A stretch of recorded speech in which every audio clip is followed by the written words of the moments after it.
ملک اقبال حسین ایک اور ویڈیو جو کہ روبوٹس کے متعلق ہے وہ لے کر آیا ہے اردو میں، تو آپ اس کو دیکھیے گا اور سمجھیے گا۔ تو روبوٹس مختلف شکلوں کے ہوتے ہیں، مختلف سائز میں ہوتے ہیں، اور یہ مختلف کام سر انجام دیتے ہیں۔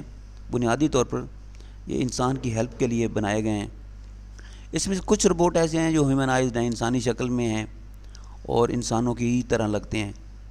اس میں سے سب سے زیادہ جو اہمیت رکھنے والا روبوٹ ہے وہ صوفیہ کا روبوٹ ہے، بالکل عورت کی طرح اس کی شکل بنائی گئی ہے۔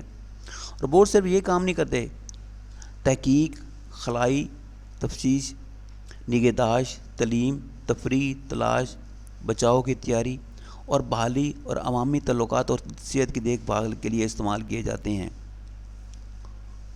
بہت ساری شکلوں اور سائز میں ہوتے ہیں، لیکن شاید سب سے زیادہ دلچسپ اور اچھا روبوٹ وہ ہوتا ہے جو ہم سے مشابہت یعنی انسان سے مشابہت رکھتا ہے۔ کرونا وائرس وبائی مرض میں معاشی جو ہے صورتحال وہ بہت غیر یقینی رہی ہے، تو اس سلسلے میں روبوٹ کو استعمال کیا گیا۔ 2026 تک ہیومنائزڈ روبوٹ مارکیٹ 13 بلین ڈالر تک پہنچ جائے گی، جبکہ اس مارکیٹ کا طرز عمل غیر واضح ہے۔ روبوٹ کا استعمال بڑھ رہا ہے اور چینی کمپنیاں روبوٹ کی تعیناتی کے لیے ایک دوسرے کے ساتھ جنگ لڑ رہے ہیں۔ کووڈ-19 کے لیے جلدی کر رہی تھیں اور آٹومیشن ٹیکنالوجی، چونکہ مثال کے طور پر ڈاکٹر کو ایک ضرورت ہوتی ہے کسی بندے کا علاج کرنے کے لیے، تو اس کے لیے زیادہ تر روبوٹ کو استعمال کیا جاتا ہے۔ خاص طور پر آج کل جو ہے یہ عام سا ایک ٹرینڈ بن گیا ہے۔ چین کے شہر کو دوحان میں روبوٹ جو ہے اسمارٹ فیلڈ اسکول کے زیر انتظام ایک فیلڈ ہسپتال کھلا، وہیں سے روبوٹ کو استعمال کیا گیا۔ تو وہ مختلف جو ہے چیزیں جو ہیں ان کی وہ کرتا تھا، جراثیم کشی، درجرات کی پیمائش، خوراک اور دوائی کی فراہمی وغیرہ وہ روبوٹ ہی کر رہا تھا۔ تو یہ تھوڑی سی میں نے آپ کو تعریف بیان کی ہے روبوٹ کی، کہ روبوٹ کیا کرتے ہیں، ان کا کام کیا ہے، کس طرح سے بنائے گئے ہیں، اور ان کا جو ہے تو یہاں ہم جو ہے ہیومنائزڈ روبوٹ کے علاوہ روبوٹک ایویٹر جسے کہتے ہیں، ٹویٹا کے ذریعے 2017 میں ابتدائی طور پر متعارف کرایا گیا۔ THR-3 ایک ہیومنائزڈ روبوٹ ہے جو اپنی انسانی آپریٹر کی نقل و حرکت کی نقالی کرتا ہے جیسے کہ حقیقی دنیا کا اوتارا ہو۔ ٹوکیو اولمپکس کے لیے تازہ ترین THR-3 نے کنٹرول میں بہتری لائی اور وہ قدرتی طور پر چل بھی سکتا ہے۔ نقل و حرکت کی خدمت کے طور پر اس کو استعمال کیا گیا ہے۔ مستقبل میں ہیومنائز سرجری کر سکیں گے، جبکہ ان کا آپریٹر ہیومنائز ڈاکٹر انہیں دنیا کے کسی اور حصے سے کنٹرول کریں گے۔ اس سے دیکھ بھال کرنے والوں کو اپنا کام دور سے کرنے میں مدد مل سکتی ہے۔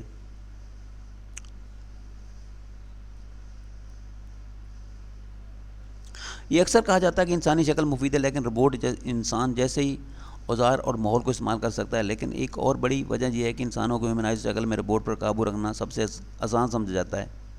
THR نے وضاحت کی ہے اور بتا بھی دیا ہے کہ انشاءاللہ نیکسٹ ہم بہت زبردست قسم کے ایسے روبوٹ بنائیں گے جو انسان کو حیران کر دیں گے۔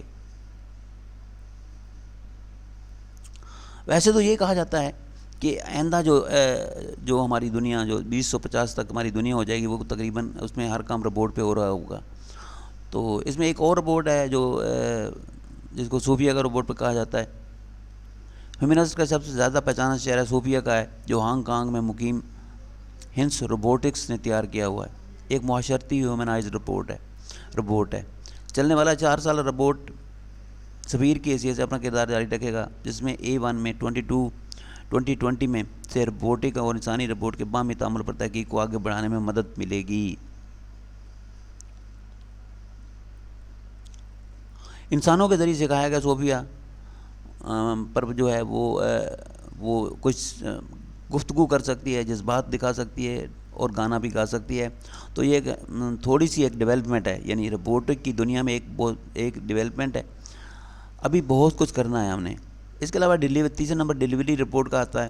وہ کیا کرتے ہیں؟ جنوبی میں اعلان کیا گیا کہ فورڈ پہلا گاہک بن گیا جس نے ویلٹی سیٹنگ اور روبوٹکس ڈیجیٹل کو اپنے ساتھ شامل کر لیا ہے۔ ہیومنائز کے لمبے اعضاء اور وہ سینسر سے بھرا ہوا ہے۔ یہ سیڑھیاں، مختلف رکاوٹیں اور عدالتوں کے علاقوں پر جا سکتا ہے اور اپنا توازن بھی برقرار رکھ سکتا ہے، لیکن عام طور پر یہ سیدھے چلتا ہے اور اتنا مضبوط ہے کہ وہ 40 پاؤنڈ تک وزن خانوں میں اٹھا سکتا ہے اور رکھ بھی سکتا ہے۔ یہ ڈیلیوری روبوٹ کی بات ہو رہی ہے۔ فورڈ کا تصور ہے کہ ڈیجٹ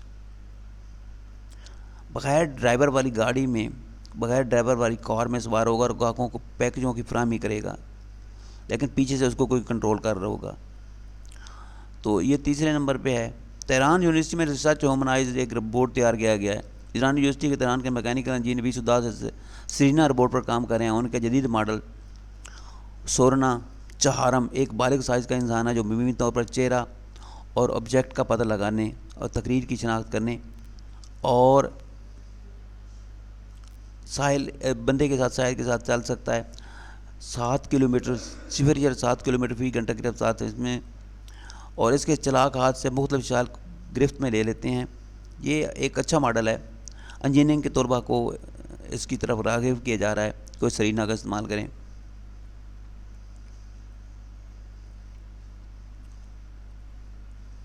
ڈیجیٹل ہیومنائز روبوٹ، یہ 5 نمبر پہ ڈیجیٹل انسانوں کی طرح نظر آتا ہے اور کام کرتے ہیں لیکن ممکن طور پر مجازی ہوتے ہیں۔ اس کی ایک مثال Samsung technology advance research star labs سے چلنے والے افراد ہیں جو انفرادی شخصیت اور نظاروں سے راستہ ہیں۔ یہ مصنوعی انسان کسی ایسے سوال کا جواب دینے کے لیے ڈیزائن نہیں کیے گئے جیسے الیکسا پاسری، بلکہ جذبات کو ظاہر کرنے کے لیے، جذبات سیکھنے اور حقیقی گفتگو کرنے کے لیے سمجھے جاتے ہیں۔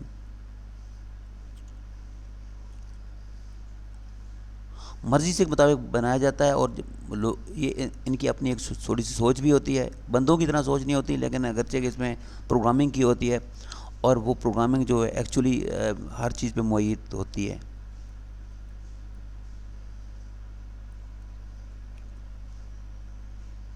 روبوٹک بارٹینڈر 6 نمبر پہ ہے۔ کھانا اور مشروبات کی خدمت کرنے والا ایک روبوٹ ہے جس اسپین میں میکو روبوٹکس نے تیار کیا ہے۔ یہ 300 انسانوں کو ایک وقت میں پانی کا گلاس پیش کر سکتا ہے۔ یورپ کے گیس اسٹیشنوں اور ایک اسپانی شرار خانے میں تجربہ کیا گیا تو یہ اس کو کافی اچھا سمجھا گیا ہے، اور یہ 300 گز تک لوگوں کی خدمات دے سکتا ہے، ان کو خدمت کر سکتا ہے، ان کو پانی بھی دے سکتا ہے، بیوریج بھی دے سکتا ہے اور بہت کچھ دے سکتا ہے۔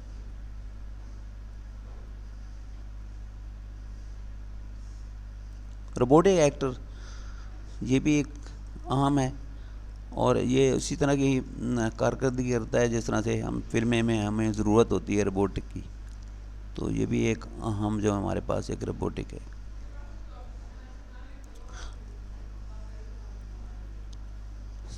8 نمبر پہ روبو نیٹس ہے۔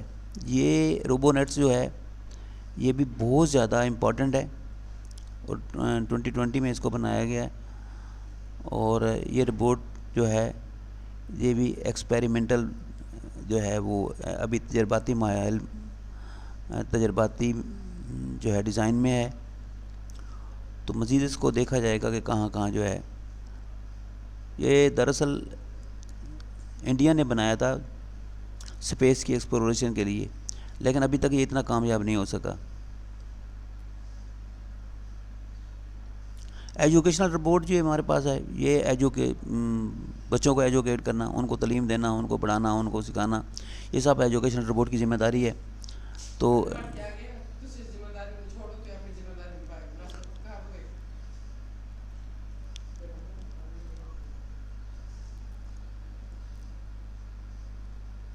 ایجوکیشنل روبوٹ کی سب سے بڑا فائدہ یہ ہے کہ یہ بچوں کو ٹیچ کرنا، ان کو سمجھانا، ان کو پڑھانا، ان کو دکھانا، یہ سب وہ کر لیتا ہے، اور اس طرح سے یہ ایجوکیشن کی طرف، بہتر ایجوکیشن کی طرف ایک آخری سٹیپ۔ اس کے بعد آخری جو پوائنٹ ہے وہ کولیبوریٹو ہیومنائز روبوٹ۔ کچھ روبوٹ ایسے ہیں جو انسانی شکل میں ہیں اور وہ ہیومن کی طرح، انسان کی طرح نظر آتے ہیں، تو یہ روبوٹ بھی جو ہے بہت زیادہ اہم ہے۔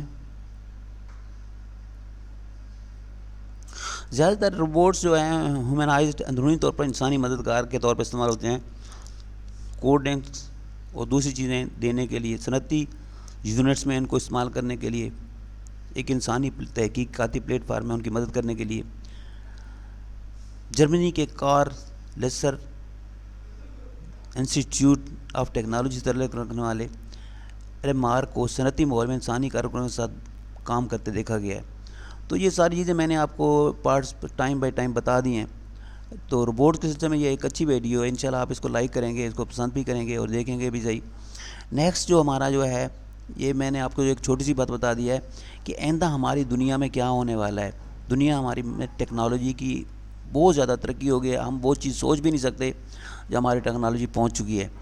تو یہ آگے جو ہے 50 ایئرز جو ہیں وہ روبوٹک دنیا کے ہوں گے، اور دیکھ لینا کہ انسان جو ہے بالکل روبوٹوں کے ہاتھ میں بالکل بے بس ہو جائے گا، اور زیادہ تر جو ہے روبوٹ ہی کام کریں گے۔ تھینک یو فار واچنگ، اللہ حافظ، انشاءاللہ وی شل میٹ اگین۔